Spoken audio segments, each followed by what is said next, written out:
Hey guys, in this video, we're going to be talking about how to redeem gift card or coupon code on ASOS application. So let's just get straight into the video. So you actually have two options for using a gift card. One is going to be at checkout. So simply adding something to your cart and then checking out. So for example, if I go to bag, let me just go ahead and add this.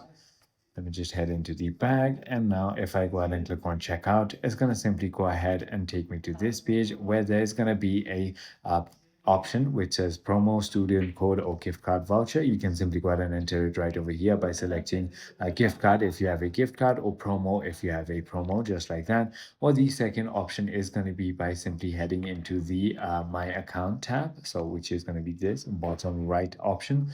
And this is where you want to simply go ahead and click on the voucher or gift card right over here, and then redeem it right over here on the account. It is as simple as that. I hope this video clarifies everything for you. If you have further more queries, feel free to comment down below, and I'll see you on the next